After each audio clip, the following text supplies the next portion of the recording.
வணக்கம். நம்ம இன்னைக்கு இந்த வீடியோவில் ஒரு சூப்பரான பீஃப் பிரியாணி தான் பார்க்க போகிறோம். வாங்க நான் இதை எப்படி செஞ்சேன்னு பார்க்கலாம். அதுக்கு முன்னாடி இந்த சேனல் நீங்கள் இது வரைக்கும் சப்ஸ்கிரைப் பண்ணலன்னா சப்ஸ்கிரைப் பண்ணி வச்சுக்கோங்க. வாங்க வீடியோக்குள்ளே போகலாம். இந்த பீஃப் பிரியாணி பண்ணுறதுக்கு நான் 1 கிலோ அரிசி எடுத்திருக்கேன். பாசுமதி அரிசி ஒரு 3-4 தண்ணி நல்லா கழுவிட்டு அப்புறம் தண்ணி ஊற்றி ஊற வச்சுருக்கேன். இது இருக்கட்டும். இப்போ இந்த பிரியாணிக்கு ஒரு மசாலா அரைச்சி எடுத்துக்கலாம். கொஞ்சம் பட்டை ஒரு 5 கிராம் அளவு இருக்கும். பட்டை 10 ஏலக்காய், 2 பிரிஞ்சி இலை, 1.5 டீஸ்பூன் பெருஞ்சீரகம், 4 ஸ்டார் பூ, கொஞ்சமாக கல்பாசி, 15 அளவு கிராம்பு, 1.5 டீஸ்பூன் சீரகம், 1 டீஸ்பூன் மிளகு, இதெல்லாம் சேர்த்து நம்ம எண்ணெய் எல்லாம் சேர்க்காம வறுத்து எடுத்துடலாம். தீப்பத்தை வச்சுட்டேன். இது கரிஞ்சிடாமல் வறுத்து எடுத்துக்கலாம். குறைவான தீயிலே வறுத்து எடுத்தோன்னா கரியாது. கொஞ்சம் ஸ்மெல் மாறும். அப்போ நம்ம அடுப்பை ஆஃப் பண்ணிடலாம். இப்போ இது வறுத்தாச்சு. இதை ஆற வச்சிடலாம். ஆற வச்சு நல்லா மிக்சியில் பிடிச்சி எடுத்துக்கணும். குக்கர் அடுப்பில் வச்சுட்டு குக்கர் காய்ச்சதும் எண்ணெய் சேர்த்துக்கலாம். 175 ml கடலை எண்ணெய் சேர்க்குறேன். நீங்கள் வீட்டில் என்ன எண்ணெய் யூஸ் பண்ணுறீங்களோ அதை சேர்த்துக்கோங்க. எண்ணெய் காயட்டும். 3 ஏலக்காய், 3 கிராம்பு, கொஞ்சம் பட்டை, கொஞ்சம் கல்பாசி மட்டும் போட்டிருக்கேன். இதில் சேர்த்துக்கலாம். ஒரு பிரிஞ்சி இலை, 3 பெரிய வெங்காயம் கட் பண்ணி வச்சுருக்கேன். அதை இதில் சேர்த்துடலாம்.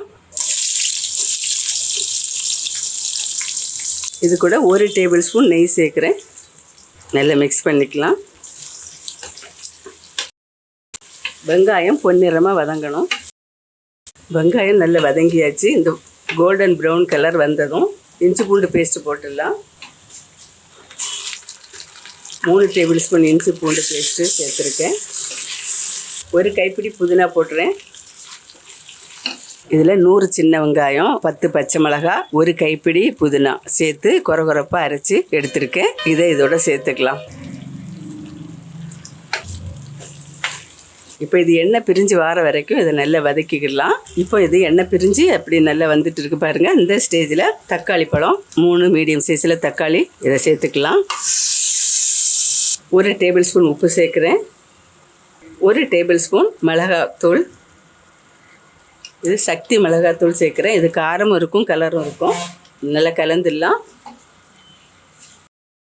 1/2 டீஸ்பூன் மஞ்சள்தூள் சேர்க்குறேன். இப்போ தக்காளியெல்லாம் நல்லா வதங்கி எண்ணெய் பிரிஞ்சு வருது. இந்த ஸ்டேஜில் 100 ml தயிர் சேர்க்குறேன். இப்போ நல்லா மிக்ஸ் ஆகிட்டு 1 கிலோ பீஃப் எடுத்து அதை நல்லா வேக வச்சுட்டேன். 10 விசில் போல் போட்டு கொஞ்சம் மஞ்சத்தூள், இஞ்சி பூண்டு பேஸ்ட்டு கொஞ்சம் போட்டு நல்லா வேக வச்சு எடுத்து வச்சுருக்கேன். இதை இதில் சேர்த்துடலாம்.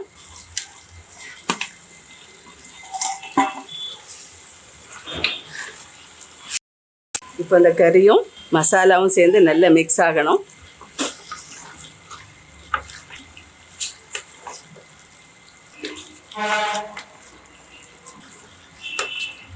இதோட நம்ம அரைச்சி வச்ச மட்டன் மசாலா தூள் இதை இதில் சேர்த்துடலாம். 1.5 டீஸ்பூன் சேர்க்கலாம்.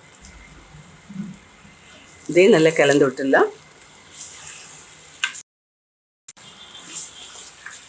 இப்போ 5 நிமிஷம் இதை வதக்கி விட்டுடலாம். இப்போது ஜார் கழுவின தண்ணி 1 கப்பு இதில் சேர்த்துடுறேன். இதில் இன்னும் 1 கப்பு கறி வேக வச்ச தண்ணி இதையும் சேர்த்துக்கலாம். சேர்த்து நல்லா மிக்ஸ் பண்ணிவிட்டு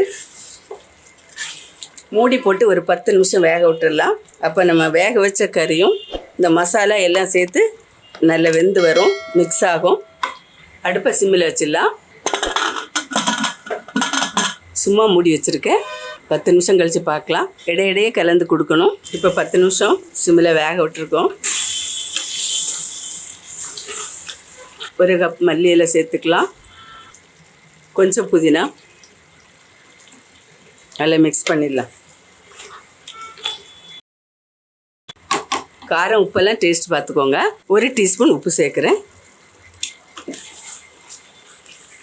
இனி தேவையான தண்ணி சேர்த்துடலாம். இதில் 2 கப்பு தண்ணி நம்ம சேர்த்துட்டோம். 5 கப் அரிசிக்கு 7.5 கப்பு தண்ணி சேர்க்கணும். 2 கப்பு தண்ணி சேர்த்துருக்கேன். இனி 5.5 கப்பு தண்ணி சேர்க்கணும். இப்போ இதில் கறி வேக வச்ச தண்ணி 4 கப்பு இருக்குது. இதில் சேர்த்துடுறேன்.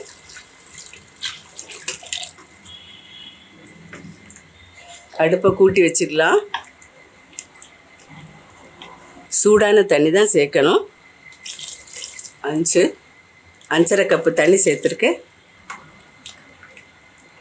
இப்போ மூடி போட்டு கொதிக்க விட்டுடலாம். நல்லா கொதிக்கட்டும்.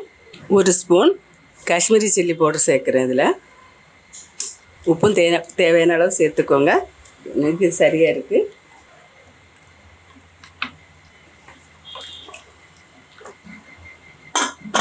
நல்லா கொதிக்கட்டும். இப்போ இந்த மாதிரி கொதிக்க ஆரம்பித்தோன்னா அரிசி போட்டுடலாம். அரிசி சேர்த்துடலாம்.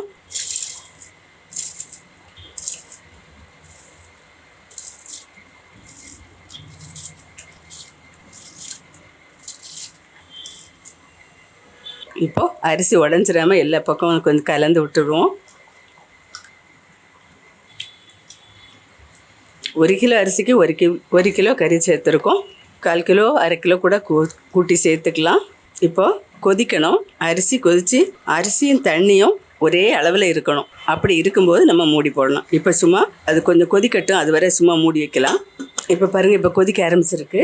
இந்த ஸ்டேஜில் கொஞ்சம் கலந்து விட்டுடலாம்.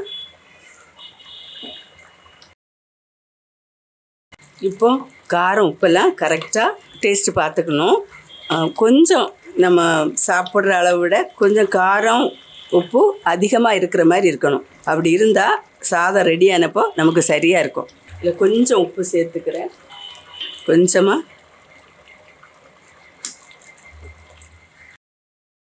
இப்போது இந்த அரிசியும் சாதமும் ஒன்று போல் இருக்குது, ஒரே அளவில். இப்போ மூடி போட்டுடலாம். குக்கர் மூடி போட்டுட்டு சிம்மில் வச்சிடலாம். வச்சு 10 நிமிஷம் நம்ம வெயிட் பண்ணுவோம். அடுப்பை சிம்மில் வச்சுருக்கேன். இப்போ இந்த மாதிரி சிம்மில் வச்சுருக்கேன். 10 நிமிஷம் வெயிட் பண்ணிவிட்டு ஆஃப் பண்ணிடலாம். இப்போ 10 நிமிஷம் ஆயிடுச்சு. அடுப்பை ஆஃப் பண்ணிடலாம். இப்போ இதில் ஒரு 2 நிமிஷம் கேஸ் இருக்கும், அது முடியட்டும், எடுத்துடலாம். இப்போ கேஸ் நல்லா ரிலீஸ் ஆகிட்டு எடுத்துடலாம். இப்போ நல்லா ரெடி ஆகிருக்கு.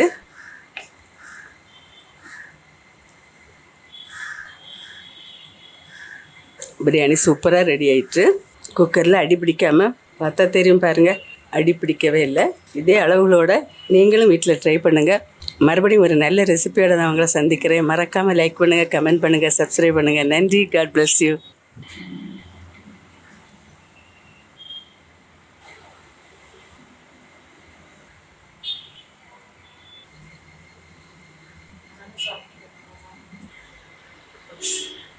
டேஸ்ட் பண்ணி பார்க்கலாம்.